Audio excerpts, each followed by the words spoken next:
John chapter 2. On the third day, a wedding took place at Cana in Galilee. Jesus' mother was there, and Jesus and his disciples had also been invited to the wedding. When the wine was gone, Jesus' mother said to him, "They have no more wine." "Woman, why do you involve me?" Jesus replied, "My hour has not yet come."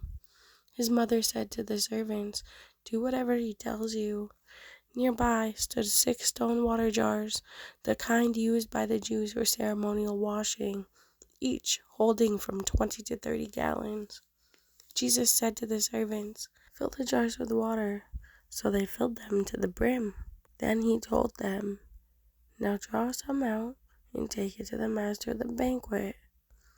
They did so, and the master of the banquet tasted the water that had been turned into wine. He did not realize where it had come from, though the servants who had drawn the water knew.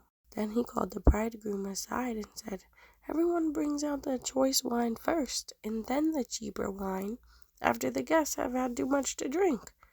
But you have saved the best till now." What Jesus did here in Cana of Galilee was the first of the signs through which he revealed his glory, and his disciples believed in him. After this, he went down to Capernaum with his mother and brothers and his disciples. They stayed there for a few days. Jesus clears the temple courts. Verse 13.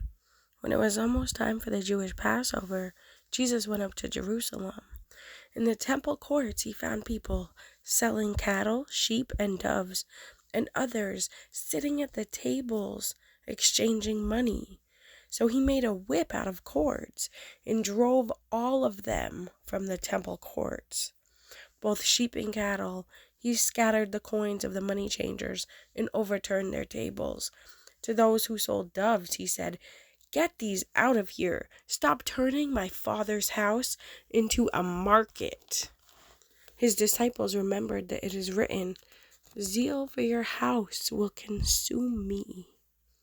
The Jews then responded to him, "What sign can you show us to prove your authority to do this?"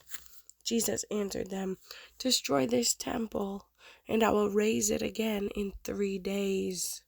They replied, "It has taken 46 years to build this temple, and you are going to raise it in 3 days?"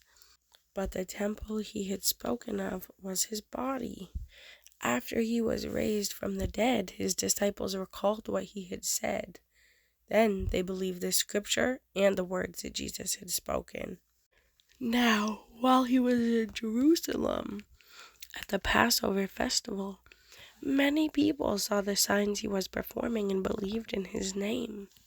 But Jesus would not entrust himself to them, for he knew all people. He did not need any testimony about mankind, for he knew what was in each person.